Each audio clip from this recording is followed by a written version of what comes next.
Kokrajhar medical college আমি NMCৰ recognition পাইছোঁ। গতিকে এইবাৰৰ পৰা ক্লাছ আৰম্ভ হ'ব। ছেপ্টেম্বৰ অক্টোবৰত নতুন ছাত্ৰ ছাত্ৰীয়ে ইয়াত নামভৰ্তি কৰি ক্লাছ আৰম্ভ কৰিব আৰু ইয়াক অহা 14 এপ্ৰিল তাৰিখে ভাৰতৰ মাননীয় প্ৰধানমন্ত্ৰী শ্ৰদ্ধেয় নৰেন্দ্ৰ মোদী ডাঙৰীয়াই তেখেতৰ কৰকমলৰে ইয়াক ৰাইজৰ বাবে উৎসৰ্গা কৰিব, উদ্বোধন কৰিব।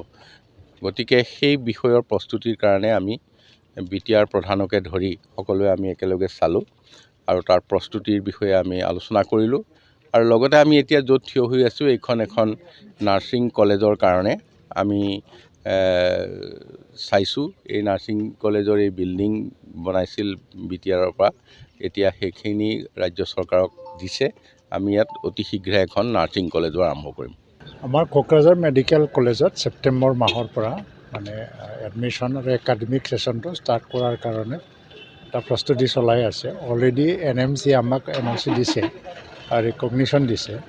তাৰে আমাৰ 14 তাৰিখত সন্মানীয় প্ৰধানমন্ত্ৰী ভাৰতৰ শ্ৰীযুত নৰেন্দ্ৰ মোদী তেওঁ অসমত আহিব 14 তাৰিখত আৰু অসমত সিদিনা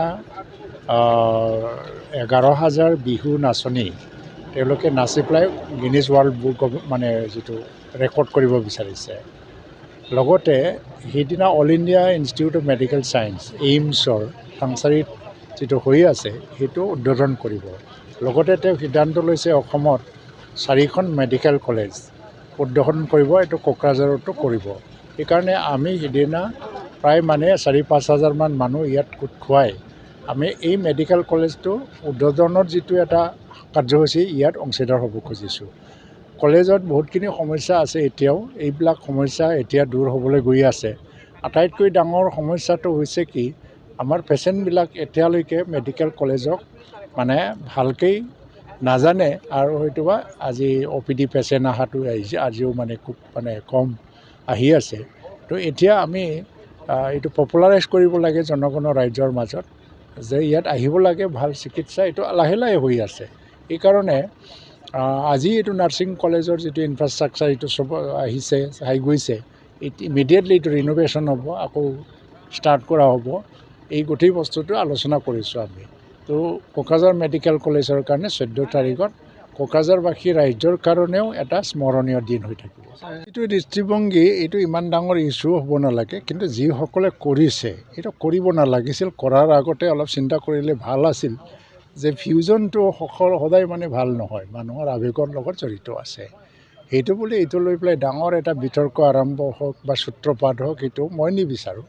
কিন্তু সদায় মানে আধুনিকতাৰ নামত বা সমন্বয়ৰ নামত ফিউজন কৰি থকাটো ভাল নহয়।